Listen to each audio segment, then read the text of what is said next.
ஆனா சத்தியமா சொல்றேன் ப்ரோ, இந்த சீசனை பொறுத்தவரைக்கும் டைட்டில் வின்னர் அப்படிங்கிறது நீங்க எதிர்பார்க்காத ஒரு ஆளா தான் இருக்க போறாங்க. ஏன்னா மக்களுக்கான ஆதரவு அப்படிங்கிறது நாளுக்கு நாள் மாறிக்கிட்டே வருது. இதுக்கு முன்னாடி மக்கள் வந்து வினோத் அவர்களுக்கு பயங்கரமான ஆதரவு கொடுத்தாங்க, காமு மாமா கொடுத்தாங்க, திவ்யாக்கு கொடுத்தாங்க. ஆனா சடனா கடந்த 2 வாரங்களா மக்கள் வந்து அவங்களுக்கான ஆதரவை விஜே பாருக்கு திருப்பி கொடுத்துட்டு இருக்காங்க. விஜே பாருக்கு கடந்த 2 வாரங்களா பயங்கரமான ஆதரவு வந்துட்டு இருக்கு. அது மட்டும் இல்லாம விஜே பாருமே அவங்களுக்கான கேம் வந்து பயங்கரமா மாத்தி இருக்காங்க. நிறைய சேஞ்சஸ் தெரியுது. சோ இன்னும் ஒரு சில சேஞ்சஸ் மட்டும் பண்ண வேண்டியிருக்கு. அந்த ஒரு சில சேஞ்சஸ் மட்டும் விஜே பாரு வரப்போற வாரங்கள் பண்ணிட்டாங்கன்னா சத்தியமா சொல்றேன், பாரு அவர்கள் இந்த சீசனோட டைட்டில் வின்னர் ஆகிறத யாராலையும் தடுக்க முடியாது. என்ன பொறுத்தவரைக்கும் இப்பவே ஒரு 70% அவங்க டைட்டில் வின்னர் ஆயிட்டாங்க. என்ன ப்ரோ சொல்ற, புதுசா திடீர்னு வந்து சொல்லிட்டு இருக்கேன்னு கேட்டீங்கன்னா, ஆமா ப்ரோ, ஏகப்பட்ட சேஞ்சஸ் நடந்திருக்கு. ஒரு 70% இப்போதைக்கு விஜே பாரு டைட்டில் வின்னர் தான். கொஞ்சம் கொஞ்சம் சின்ன சின்ன விஷயங்களை மட்டும் வரப்போற நாட்கள்ல மாத்திக்கிட்டாங்கன்னா என்ன பொறுத்தவரைக்கும் மக்களுக்கான முழு ஆதரவையும் வரப்போற வாரங்கள் விஜே பாரு எடுத்துருவாங்க. ஏன்னா ஓபனா சொல்லணும் ப்ரோ, கடந்த 2 வாரங்களா அவங்களுக்கான கேம் பயங்கரமா மாறி இருக்கு. அவங்க கிட்ட என்னென்ன நெகட்டிவ் இருந்தோ அந்த நெகட்டிவ் எல்லாம் ஒரு மாதிரி திருப்பி அந்த நெகட்டிவ் அழிச்சாங்களன்னு எனக்கு தெரியாது. ஆனா அந்த நெகட்டிவை மறைச்சு எனக்குள்ள இன்னொரு விஷயம் இருக்குப்பா, என்னால இப்படி டாஸ்க் ஆட முடியும், நான் இப்படி இருப்பேன்பான்னு சொல்லிட்டு ஒரு சில விஷயங்களை காமிச்சிட்டு இருக்காங்க. அதனால மக்கள் என்ன பண்ண ஆரம்பிச்சிட்டாங்கன்னா பயங்கரமா ஆதரவு கொடுத்துட்டு இருக்காங்க. ஓட்டுகள் நீங்க நினைக்கிறத விட இந்த வாரம் பயங்கரமா வந்துச்சு. இந்த வாரம் வந்து திங்கட்கிழமை அவங்களுக்கான ஓட்டுகள் கொஞ்சம் கீழே தான் இருந்துச்சு, செவ்வாய்க்கிழமை ஓகேவா இருந்துச்சு, புதன்கிழமையில இருந்து அவங்களுக்கான ஓட்டுகள் சொயின்னு மேலே ஏறி வந்துட்டு ஓகேவா. சோ அந்த வகையில் இதே மாதிரி வீட்டுக்குள்ள கரெக்டான ட்ராக்ல போயிட்டு இருந்தாங்கன்னா கண்டிப்பா அவங்க தான் டைட்டில் வின்னர். எனக்கு தெரிஞ்சு இந்த டைட்டில் வின்னருக்கு ஒரு 3 பேர் தான் போட்டி போட போறாங்க ப்ரோ. 60 நாள் ஆயிட்டு ஓகேவா, இன்னும் 2 வாரம் தான் இந்த கேமே இருக்க போகுது. இந்த 2 வாரத்துக்கு அப்புறம் பெருசா கேம்லாம் வீட்டுக்குள்ள இருக்காது. அதுக்கப்புறம் உங்களுக்கே தெரியும், கடைசி 4 வாரங்கள் சொயின்னு போயிடும். ஃபேமிலி ரவுண்டு, பணப்பெட்டி, டிக்கெட், ஃபினாலின்னு சொல்லிட்டு சொயின்னு கொண்டு போயிருவாங்க. அந்த வகையில் இருக்க போற இந்த 2 வாரம் இந்த 3 பேரும் ஒரு சில விஷயங்களை மாத்திக்கிட்டாங்கன்னா கண்டிப்பா இந்த 3 பேர்ல தான் ஒருத்தர் டைட்டில் வின் பண்ணுவாங்க. அதுல எனக்கு தெரிஞ்சு பாரு வின் பண்றதுக்கான வாய்ப்பு இருக்கு. என்னென்ன விஷயங்களை மாத்திக்கிட்டா கரெக்டா இருக்கும், என்னென்ன விஷயங்களை இப்ப மாத்திக்கிட்டாங்க, எல்லா விஷயத்தையும் மொத்தமா பாத்துறலாம். சோ வீடியோக்குள்ள போறதுக்கு முன்னாடி மறக்காம இந்த வீடியோ லைக் பண்ணி சேனலை சப்ஸ்கிரைப் பண்ணிக்கோங்க. நீங்க போடுற ஒவ்வொரு லைக்கும் தான் நம்ம வீடியோ இன்னொரு 10 பேருக்கு சஜஸ்ட் பண்ணுவோம். சோ முடிஞ்ச அளவுக்கு லைக் போட்டு சேனலை சப்ஸ்கிரைப் பண்ணிக்கோங்க. ஃபர்ஸ்ட் விஜே பருவ பொறுத்தவரைக்கும் என்னெல்லாம் மாத்தி இருக்காங்க அப்படின்னு பார்த்தீங்கன்னா, விஜே பருவ பொறுத்தவரைக்கும் கடந்த 3 வாரங்களா எந்த ஒரு டாஸ்கையும் அளிக்கல. நீங்க நல்லா கவனிச்சா தெரியும், 3 வாரங்களா எந்த ஒரு டாஸ்கையும் அளிக்கல. இந்த ஹோட்டல் டாஸ்க் வந்துச்சுல, அந்த ஹோட்டல் டாஸ்க்ல என்ன பொறுத்தவரைக்கும் அவங்க சூப்பரா பண்ணியிருந்தாங்க. ஏன்னா அவங்க முடிவு பண்ணிட்டாங்க, நம்ம வந்து டாஸ்க் அளிக்க நமக்கு கெட்ட பேர் தான் வருது. ஸோ முடிஞ்ச அளவுக்கு டாஸ்க்கை பெஸ்டா கொடுத்து பார்ப்போம், டாஸ்க்கை பெஸ்டா ப்ளே பண்ணா என்ன நடக்குன்னு சொல்லி பார்க்கலாம்னு சொல்லிட்டு அந்த ஹோட்டல் டாஸ்க்கை உண்மையாவே பெஸ்டா பண்ணியிருந்தாங்க. பெஸ்டா பண்ண மாதிரி அவங்களுக்கு அந்த வாரத்தோட எண்டில் பெஸ்ட் பர்ஃபார்மர் கூட கிடைச்சிச்சு. கண்டிப்பா பார்த்திருப்பீங்க, பெஸ்ட் பர்ஃபார்மர் சொல்லி கொடுத்திருந்தாங்க. அதுக்கு அப்புறமே விஜே பார் ஒரு விஷயத்தை முடிவு பண்ணிட்டாங்க. சரி ஓகே, இப்படி பண்ணா நமக்கு இப்படிலாம் கொடுக்குறாங்க, அப்ப நம்ம என்ன பண்ணலாம், பெஸ்டாவே இதுக்கு அப்புறம் பண்ணலாம், எப்படி பெஸ்டாவே இதுக்கு அப்புறம் பண்ணலாம்னு சொல்லிட்டு அதுக்கப்புறம் கொடுத்த எல்லா வீக்லி டாஸ்கையுமே பெஸ்டா தான் பண்ணியிருக்காங்க. நான் கவனிச்ச ஒருத்திக்கு டாஸ்க் அளிக்கல, எந்த ஒரு இடத்துலயுமே அவங்க டாஸ்க் அளிக்கிற மாதிரி பண்ணல. ஒரு சில இடங்கள்ல லைட்டா ஸ்லிப் ஆனாங்க, பட் ஸ்லிப் ஆனாலுமே டக்குன்னு அப்படி இப்படி காப்பாற்ற ட்ரை பண்ணிட்டாங்க. சோ அந்த வகையில் அந்த ஹோட்டல் டாஸ்க் சூப்பரா பண்ணாங்களா. அதுக்கப்புறம் ராஜாங்கம் டாஸ்க் பார்த்தீங்கன்னா ஒரு சில இடங்கள்ல லைட்டா ஸ்லிப் ஆனாங்க, கண்டிப்பா பார்த்துருப்பீங்க. பட் அந்த வீக்கெண்ட்ல அந்த ஒரு சில ஸ்லிப்பான விஷயத்தை எடுத்து போட்டு சேதனை அடிச்ச உடனே அவங்களுக்கான ஆட்டத்தை மாத்திட்டாங்க.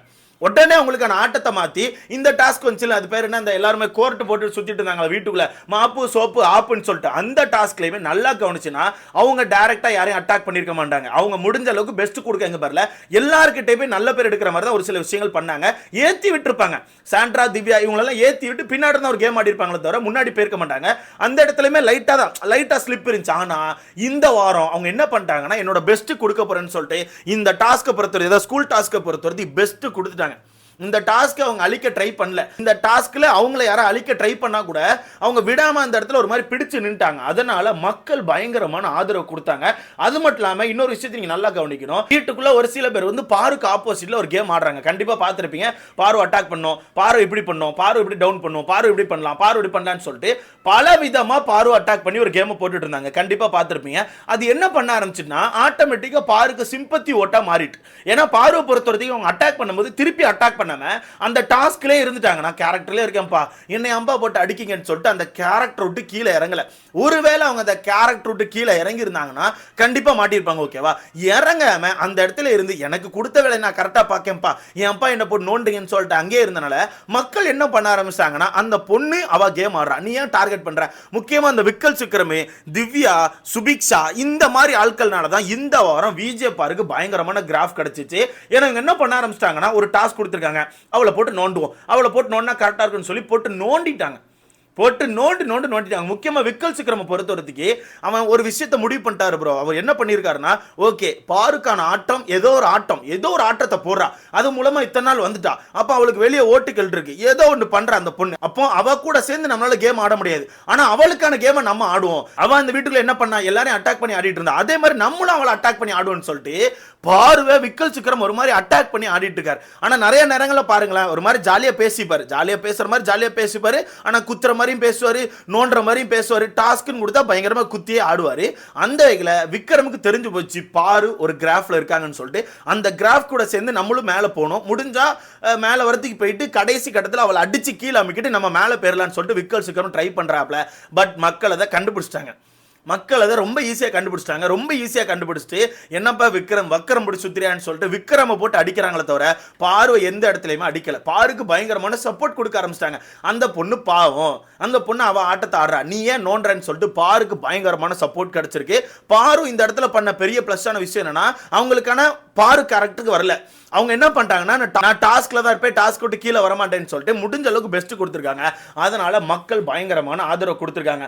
இதே மாதிரி கன்னியூ பண்ணாலே போதும் ப்ரோ. என்ன பொறுத்தவரைக்கும் இதே மாதிரி கன்னியூ பண்ணணும். பட் ஒரு 2 விஷயத்தை மாத்திக்கணும். ஓப்பனா சொல்றேன், 2 விஷயத்தை மாத்திக்கணும். என்ன விஷயத்தை மாத்திக்கிட்டா பாருக்கான கேம் இன்னும் கொஞ்சம் மேல போகும், பாருக்கான ஓட்டுகள் மேல வரும்னா, ஒன்னு கமாருதீனுக்கான தொடர்பை கட் பண்ணணும். என்ன ப்ரோ சொல்ற அப்படின்னு கேட்டீங்கன்னா, ப்ரோ ஓப்பனா சொல்ற ப்ரோ, காமுக்கான தொடர்பை பாரு கட் பண்ணிட்டாங்கன்னா என்ன பொறுத்தவரைக்கும் இந்த வீட்டுக்குள்ள அவங்களுக்கான கேம் தனியா தெரியும். எப்போ பாரு மைனஸ் ஆகுறாங்க, எப்போ பாரு ட்ரோல் ஆகுறாங்க, எப்போ பாரு மக்கள் கிட்ட அடி வாங்குறாங்கன்னா அது காமு கிட்ட போய் உட்கார்ந்து பேசும்போது தான். காமு கிட்ட போய் உட்கார்ந்து கேமை பத்தி பேசினா ஓகே மக்கள் விட்டுருவாங்க. ஆனா காமு கிட்ட போய் உட்கார்ந்து பேபி என்கிட்ட பேசு பேபி அப்படிங்கும்போது ஆட்டோமேட்டிக்கா மக்கள் என்ன பண்ண ஆரம்பிச்சிடறாங்கன்னா, இவாளுக்கு இதே வேலையா போச்சு, என்ன காதல் வெறி பிடிச்சி சுத்துறாளா, ஏன் இப்படி பண்றான்னு சொல்லிட்டு பிடிச்சி அடிக்க ஆரம்பிச்சாங்க. அது மட்டும் இல்லாம அந்த காமு கூட சேர்ந்துட்டு ஒரு சில விஷயங்களுக்கு ஒரு மாதிரி ஒரு ரொமான்டிக்கா பண்ற மாதிரி ஒரு சில விஷயங்கள் பண்றாங்கல்ல, அதை மக்கள் எடுத்து போட்டு அடிக்க ஆரம்பிச்சிட்டாங்க. அடிச்சு ட்ரோல் பண்ணிட்டு இருக்காங்க. யாருமா நீ ஒரு மாதிரி பண்ணிட்டு இருக்க அப்படின்னு சொல்லிட்டு ட்ரோல் பண்ணிட்டு இருக்காங்க. இங்கெல்லாம் அவங்க நெகட்டிவ் ஆகிட்டே இருக்காங்க. எப்படி இங்கெல்லாம் நெகட்டிவ் ஆகிட்டு இருக்காங்க. அது மட்டும் இல்லாம காமு மாமா தள்ளி போனா கூட பாரு என்ன பண்றாங்கன்னா, அவன் தள்ளி போயிட்டானா, அவன் இப்படித்தான் இப்படி பண்றான் அப்படி பண்றான்னு சொல்லிட்டு அவனை பத்தி பின்னாடி நிறைய பேசிக்கிட்டே இருக்காங்க. ஒவ்வொரு இடமா உட்கார்ந்து அவன் எப்படி பண்ணிட்டான், என்ன ஏமாத்திட்டான், என்ன இது பண்ணிட்டான், என்ன ஹர்ட் பண்ணிட்டான்னு சொல்லிட்டு உட்கார்ந்து பேச பார்க்குற மக்களுக்கு என்ன ஆகுதுன்னா, ஏமா போட்டு புலம்பினே இருக்க, 24 காமுன்னு புலம்பிட்டே இருக்கேன்னு சொல்லிட்டு அங்கேயே மக்கள் வந்து நெகட்டிவ் கொடுக்க ஆரம்பிச்சிடறாங்க. ஸோ மொத்தமாக இந்த வீட்டுக்குள்ள காமு அப்படிங்கிற கேரக்டரை பாரு வந்து கட் பண்ணிட்டு அவங்களுக்கான ஆட்டத்தை போட்டாங்கன்னா நான் ஷுவர் ஷார்ட்டாக சொல்லுவேன், அவங்க டைட்டில் வின் பண்ண அதிகப்படியான வாய்ப்பு இருக்கு. ஏன்னா சிம்பிளா சொல்றேன் ப்ரோ, இப்போதைக்கு மக்கள் யாரையும் டைட்டில் வின்னரா முடிவு பண்ணல. நீங்க பார்க்கலாம், நீ எங்க வேணா பார்க்கலாம், யாருக்கான கமெண்ட் செக்ஷன் வேணா போங்க, மக்கள் வந்து நார்மலா ஃபயர் விடுவாங்களே தவிர இவங்க தான் டைட்டில் வின் பண்ணணும்னு சொல்லி மக்கள் யாரும் ஸ்டாண்ட் எடுக்கல. 60 நாள் ஆயுன்னு ஸ்டாண்ட் எடுக்கல. ஏன்னா மக்கள் இந்த ஷோவை சும்மா அப்படி பார்த்துட்டு இருக்காங்களே தவிர யாரு கூட எமோஷனலாக கனெக்ட் ஆகல. ஸோ இந்த இடத்துல பாரு அவங்களுக்கான ஒரு சில விஷயங்களை மட்டும் மாற்றிக்கிட்டு நல்ல ஒரு கேமை போட்டாங்கன்னா கண்டிப்பாக இன்னும் கொஞ்சம் சப்போர்ட் கிடைக்கும், கண்டிப்பாக மேலே வருவாங்க. ஏன்னா இப்போவே ஓட்டுகளில் இப்படி ஏறி வராங்கன்னா வரப்போகிற இந்த 2 வாரம் ஒரு அடிச்ச ஒரு ஆட்டத்தை போட்டு பயங்கரமா, அதாவது முடிஞ்ச அளவுக்கு பெஸ்ட் கொடுத்த ஒரு ஆட்டத்தை போட்டு யாரையும் டவுன் பண்ணாம யாரையும் அசிங்கப்படுத்தாம முடிஞ்ச அளவுக்கு தனியாக ஒரு ஆட்டத்தை போட்டாங்கன்னா நல்ல ஒரு கிராஃப் கிடைக்கும். அதுக்கப்புறம் ஒண்ணுமே இல்லை ப்ரோ, ஃபேமிலி ரவுண்ட். ஓகேவா, ஃபேமிலி வீக்கை பொறுத்த வரைக்கும் அது எப்பவுமே எமோஷனல் தான். அது யாருக்கான குடும்பம்னாலும் சரி அது நமக்கு எமோஷனலாக தான் இருக்கும். அந்த டைம்ல ஒரு சப்போர்ட் கிடைக்கும். அதுக்கப்புறம் உங்களுக்கே தெரியும் டிக்கெட் ஃபினாலே வைப்பாங்க. ஸோ டிக்கெட் ஃபினாலே பொறுத்த வரைக்கும் அதே மாதிரி பெஸ்ட் கொடுத்தா போதும். அவங்க டிக்கெட் ஃபினாலே வின் பண்ண அவசியம் கிடையாது, பெஸ்ட் கொடுத்தா போதும். அதுக்கப்புறம் பணப்பெட்டி, அந்த பணப்பெட்டி மட்டும் தூக்கிடக்கூடாது. ஸோ இந்த மாதிரி அவங்களுக்கான கிராஃபை கரெக்டாக கொண்டு போனாங்கன்னா என்ன பொறுத்தவரைக்கு விஜய் பாரு ஸ்டேஜுக்கு ஏறுவாங்க. கண்டிப்பா ஸ்டேஜுக்கு வருவாங்க. அது டைட்டில் வின்னரோ ரன்னரோ அது எனக்கு தெரியாது, கண்டிப்பா ஸ்டேஜுக்கு வருவாங்க. இல்ல அதே மாதிரி காமு பின்னாடி தான் சுத்துவாங்க, காமு கூட கெஞ்சிட்டு இருப்பாங்கன்னா அவங்களுக்கான கிராஃப் கண்டிப்பா ஏறாது, கண்டிப்பா மைனஸ் ஆவாங்க. நீங்களே யோசிச்சு பாருங்க, நேற்று அந்த லெட்டருக்கு அப்புறம் மக்கள் எப்படி போட்டு கலாய்ச்சிட்டு இருக்காங்க, நீனும் திருந்தலையாமா ஏமா இப்படி இருக்கன்னு சொல்லிட்டு மக்கள் கலாய்ச்சிட்டு இருக்காங்க. இதை தான் சொல்றேன், அவங்க அந்த விஷயத்தை மாத்திக்கிட்டா பாருக்கான கேமை மட்டும் மக்கள் பார்ப்பாங்க. அந்த விஷயத்தை மாத்திக்காம காம பின்னாடியே போனா பாருக்கான கேமை பார்க்கறத விட்டுட்டு பாரு காம பின்னாடி எப்படி போயிட்டு இருக்கா அப்படிங்கிற விஷயத்தை தான் பார்ப்பாங்க. அது எனக்கு தெரிஞ்சு பாருக்கு தான் மைனஸ் ஆகும். இன்னும் 2 பேர் யார் இருக்காங்கன்னா, வினோத் அவர்கள் அண்ட் நம்ம திவ்யா அவர்கள். திவ்யாவுக்கு கடந்த 2 வாரங்கள் நல்ல ஒரு ஓட்டுகள் இருக்கு ப்ரோ. அந்த ஓட்டுகள்ல சர்வே ஆகுறாங்களே தவிர மற்றபடி வீட்டுக்குள்ள ஒரு பயங்கரமான கேமை போட்டு பெஸ்ட் பர்ஃபார்மர் மாதிரி பிளே பண்ணி அந்த மாதிரிலாம் ஓட்டுகள் இப்போ வரைக்கும் எடுக்கல. இருந்த ஓட்டுகளை தக்க வச்சு வந்துட்டு இருக்காங்க, அவ்வளவுதான்.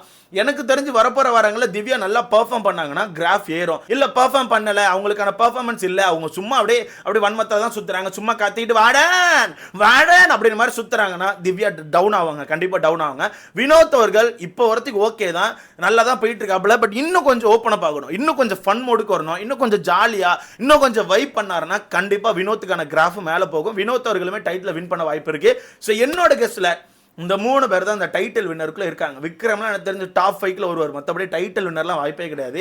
அதே மாதிரி காமு மாமாவும் சேம் அதே மாதிரி தான், டாப் 5ல வேணா வருவார், வாய்ப்பே கிடையாது. மற்றபடி சபரிலாம் எதுக்குன்னே தெரியல, அது மயில் ரெக்க, நான் முன்னாடியே சொல்லிட்டேன், அது புத்தகத்துக்குள்ள சும்மா தான் உட்காந்துருக்கும், அது குட்டியும் போடாது ஜட்டியும் போடாது, அது வேஸ்ட். ஓகேவா? ஸோ அந்த வகையில் என்ன பொறுத்தவரைக்கு பாருக்கு இப்போ நல்ல சப்போர்ட் வருது நான் நினைக்கிறேன். ஸோ நீங்க சொல்லுங்க, பார்க்குற நீங்க பாருக்கான கேம் எப்படி பார்க்குறீங்க? கடந்த 2 வாரங்கள் உங்களுக்கான கேம் சேஞ்சஸ் தெரியுதா? ஸோ இதை பற்றி உங்களுக்கான கருத்தை மறக்காம கமெண்ட்ல போடுங்க. அடுத்த பார்க்கலாம்.